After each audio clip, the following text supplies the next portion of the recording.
Hey guys, what's going on? It's Greg and I'm back with another Teespring video. You guys have been asking for more and more Teespring videos and I'm here to deliver. If you've noticed, I haven't been posting every single day, but I've been posting at least once a week. And the reason for that is because I don't want to dilute the content that's on this channel. I want it to only be really good, high value content and nothing that's just fluffy just to get a video out. I hope you guys appreciate that. I'm just trying to be respectful of your guys' time. I don't want to give you any fluff. So with that being said, here's another Teespring video, and this one is going to be kind of a thumbs up or a thumbs down talking about Teespring leggings. They're like yoga pants for women, and I guess men could wear them as well, but that would be interesting. But the whole special thing here is Teespring is one of the few print-on-demands that I know of, at least, that prints on leggings. So that in itself is a big advantage that you can offer these to your audience. But what I want to break down in this video relates to the designing process. So I want to jump in the computer and kind of show you guys what I'm talking about here.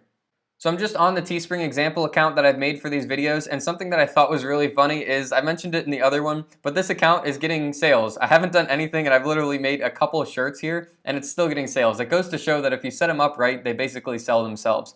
So that brings me to the next good point. When you come over to start designing, you'll notice that as you start making more sales and your trust score is up on Teespring, they allow you to print on more products. So they're releasing new products almost every day. It seems like at least every week they're coming out with new products. So as you sell more, you'll be able to print on more items. So right now this account only has, I think, one sale on it. So it's still limited items. So this should be what anyone can print on. Even if you just have one sale or probably no sales, you'll have all of these options. But something like this is one of my other accounts on Teespring. You can print on more items. So they have sleeve printing, they have all over, so you can print, it's like sublimation front and back, the whole shirt.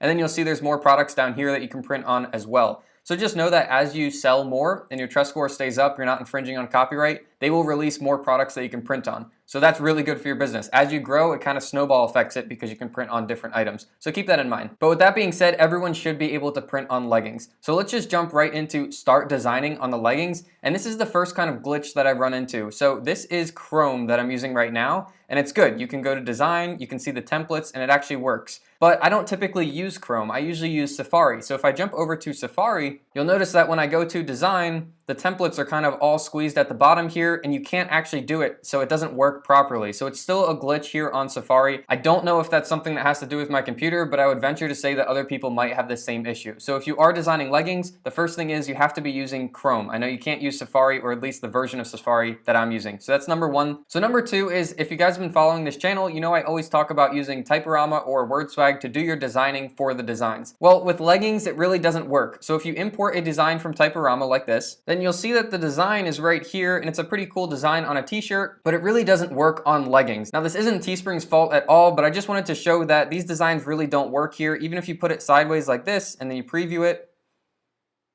and look at it from the side, it doesn't really work on leggings. So you have to be conscious about your designs, and you have to kind of change your approach on creating designs for leggings. So it's not as easy as plug and play, put it through the app, and then upload it and put it on shirts and hoodies. It's not that easy for leggings, so you might have to make custom designs for leggings.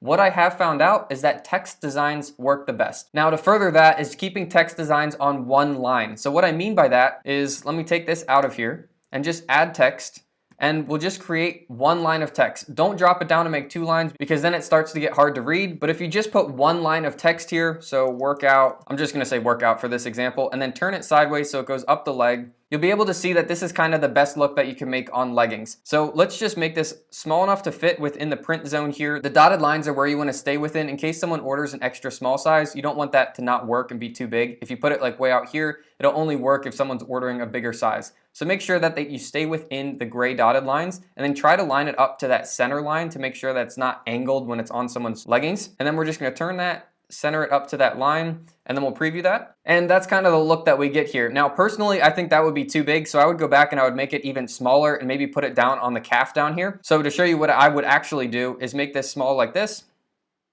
and then put it kind of below the knee and preview that. And this is a more common look that you'll see. And then I would just play around with the font until I found one that looked cool, and that would kind of be it. But there is one other place that I really do like to do designing, and that's up in these waistband areas here. So if you add another text, and I'm just gonna leave it as text for this example, and make it smaller, you can put it in the waistband, which is pretty awesome here. And that's not very common. So take advantage of this while you can, and we'll just put something like that, preview it, and then when you look from the front, you can see that there's text up here. So that's a pretty cool place to put text or put a symbol or put a logo or something right there, and then text down the side of the leg. But those are the only two places that I would really do designing here, is below the knee, down the leg, and then some text up here or a logo. That's it. So with that being said, the third thing that I found about leggings, which is pretty cool, is that you can do all over prints on these leggings. So for these all over prints, what I like to do is come over to a website called canva.com. It's canva.com. And by doing this, you don't need any Photoshop or photo editing programs to do this. So all you have to do is come into Canva, make a free account, and then instead of hitting create a design where you normally would, you actually come over to use custom dimensions. Now this is very important, and this makes the image that you export very large. So we're gonna make it the largest that Canva can possibly make it. And the reason for this is because the print area on leggings is much bigger than a t-shirt. Think about it, on a t-shirt, it's only maybe a foot by a foot print area, but on leggings, it's the whole length of your leg and then around that. So the design that we make has to be much bigger. Now, if you have Photoshop, you can just export it in like 7,000 by 7,000 pixels. But on Canva here, our max is actually 5,000 by 5,000 pixels. But what I like to do is actually switch it to inches, and then it maxes out at 52 inches by 52 inches. And then once you do that, make sure you're set on inches, not pixels here, and then just hit design. And this gives you a workspace right here that's 52 inches by 52 inches. This is perfect. So a couple steps we need to do here is just go over to elements, and we're gonna hit shapes. And then we're going to select just the first square here, which is just going to be a black square. And we're gonna cover the whole width here. So it covers the whole background. This way we can change the color of the background. So if we click off that, then we click on, you can change whatever color you want. And this will be the base of the leggings, that color. So if you want that to be something like an orange, you just click this. Now the base of the leggings will be orange. And now we can put our pattern over top of it. So then I close shapes and I go to icons. And you can scroll through icons to find things that you want to make a pattern out of. So you could put multiple light bulbs and have a light bulb pattern. You can scroll through all of these, or what I like to do is just type in what you're looking for. So for example, pineapple. This is what I was just designing before. And you can pick, there's free pineapples here, and they're vectors. So you can make these as big as you want, and you don't have to worry about quality. Now, most of these are free, but if there's one that you really want, like this one, you might have to pay like $1 for it or have a premium Canva membership. But not to worry, because a lot of these are free, so you shouldn't have to pay for any. All you gotta do is just click the one you wanna use, and it'll put it in here. And since this is so big, 52 inches by 52 inches, it's gonna make it really small. But like I said, it's a vector, so you can actually make it as big as you want. And all we're gonna do is just start repeating this. So you can either put it in the middle, and it'll lock in place, and then just copy it, and put them on both sides. And all we really wanna do here is fill up this whole square with these designs. Now I'm just gonna click this one, hold shift, and click the other ones. And then I'm going to group them and copy it. Then I'll copy all three, and we can snap it right in place. And then I'll copy it again, and I'll put it down here. And you just basically want to fill up this square. So once this is set just like this, we just hit download and then PNG. So you get a couple options here. JPEG is just a standard image. PNG is like a higher quality standard image. And then PDF, both of these will be the highest quality, but it's actually a document, it's not an image. So you can't upload that to Teespring. So we need to use PNG here. Then we just hit download, and it takes about a couple seconds here, but it downloads it right to your computer. Now, as you can see, this is downloaded right to the computer, so all we have to do is go back to Teespring and we can upload that file. Now on Teespring here, all we have to do is add an image, and we select the one that we just saved, and it'll upload this big artwork right on here. And as you can see, this is now the size, and we really need it to be a little bit bigger to cover all of this. See how it just barely doesn't cover all of it? But if you start to make it bigger, it actually makes the quality too low, so then you can't use it. So what I'm gonna do is just go right back to the size that it came out. I'm actually gonna delete it so I can start fresh. This is a good practice so that we're gonna have to make 2 of these. So I'm gonna add the image twice, and I'm not gonna change the size of them because I want those pineapples to stay the same size. Now I know that sounds a little bit confusing, but let me show you. So I just added it once.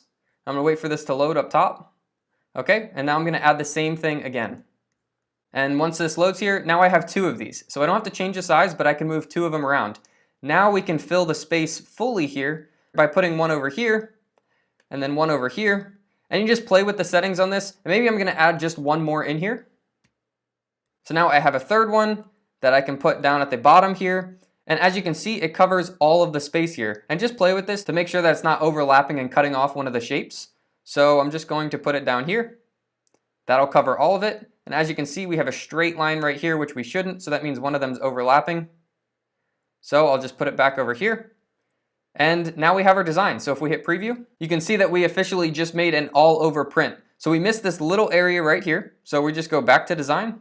We find out where that gap was and we just fill it just like that. Come back to preview and see now it's fixed. So you just play around with this design, make sure you check all the angles and make sure it looks good from every angle. And now just like that, we made some awesome pineapple all over print leggings. So that's the trick that I would recommend to use if you don't have Photoshop or anything, but Canva is an excellent option and you can make some really awesome all over print leggings just like that. So that's my take of the Teespring leggings as of right now. I hope at least one of those 3 points has helped you guys with Teespring. And as always, I'm always here to answer Teespring questions that you might have. The best place to reach me is in the comments. I'm always checking those and getting back to you guys. So if you have any video suggestions, Teespring questions, let me know in the comments. If you guys like this one, you can give it a thumbs up or you can subscribe to the channel if you're not already. So with that being said, expect more Teespring videos soon because I know they're coming. If you have any questions, let me know in the comments and I will see you guys in the next one.